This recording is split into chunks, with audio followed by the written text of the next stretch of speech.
Israel Hamas இடையே மோதல் பல மாதங்களாக தொடர்ந்த நிலையில இது தற்போது பிராந்திய போராக வெடித்துள்ளது. லெபனான் நாட்டில் உள்ள ஹிஸ்புல்லா அமைப்பை குறிவைத்து இஸ்ரேல் தாக்குதல் நடத்தி வருது.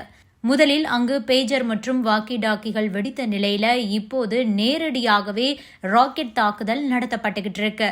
மத்திய கிழக்கு பகுதியில் இப்போது மிகவும் பதற்றமான ஒரு சூழல் நிலவி வருது. ஏற்கனவே இஸ்ரேல் மற்றும் ஹமாஸ் இடையே அங்கு போர் நிலவக்கூடிய சூழலில் இப்போது இஸ்ரேல் மற்றும் ஹிஸ்புல்லா இடையே ஒரு பதற்றமான நிலை ஏற்பட்டிருக்கு. முதலில் லெபனானில் உள்ள ஹிஸ்புல்லா அமைப்பை குறிவைத்து பேஜர் மற்றும் வாக்கி டாக்கிகள் வெடிப்பு ஏற்பட்டது. இதன் பின்னணியில இஸ்ரேல் இருக்கிறதா சொல்லப்படுது.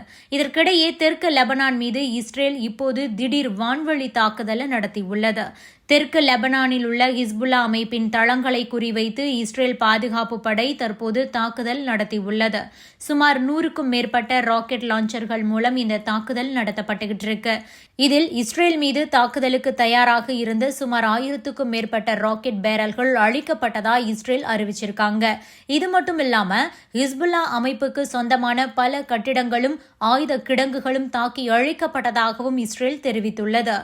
இஸ்ரேல் மீது தாக்குதல் நடத்துவோம்னுட்டு ஹிஸ்புல்லா அமைப்பின் தலைவர் ஹசன் நஸ்ரல்லா சொன்ன மறுநாளே இந்த தாக்குதல் நடந்துள்ளது. அதாவது பேஜர் மற்றும் வாக்கி டாக்கிகள் மூலம் ஹிஸ்புல்லா அமைப்பை குறிவைத்து கடந்த வாரம் தாக்குதல் நடந்தது. இந்த தாக்குதலுக்கு பழி வாங்கும் வகையில இஸ்ரேல் மீது தாக்குதல் நடத்துவோம்னு ஹிஸ்புல்லா கூறிய நிலையில ஒரே நாள்ல இஸ்ரேல் இந்த தாக்குதலை நடத்தி உள்ளது.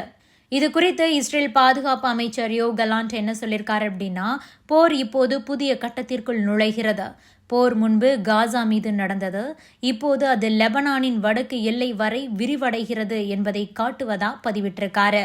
இஸ்ரேல் ஹமாஸ் இடையே தொடங்கிய போர் அப்படிங்கிறது தற்போது பிராந்திய போராக மாறி இருக்கிறத தான் இது காட்டுது. ஈரான் உள்ளிட்ட பிற நாடுகளும் உள்ள வந்தாங்க அப்படின்னா அது மிக மோசமான விளைவை ஏற்படுத்தும்னு உலக நாடுகள் அச்சம் தெரிவிச்சிருக்காங்க.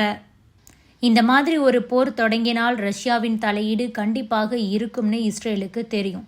இருந்தாலும் கூட அமெரிக்காவின் சப்போர்ட் காரணமாக இஸ்ரேல் தற்போது துணிச்சலாக போரை தொடங்கி இருக்கு.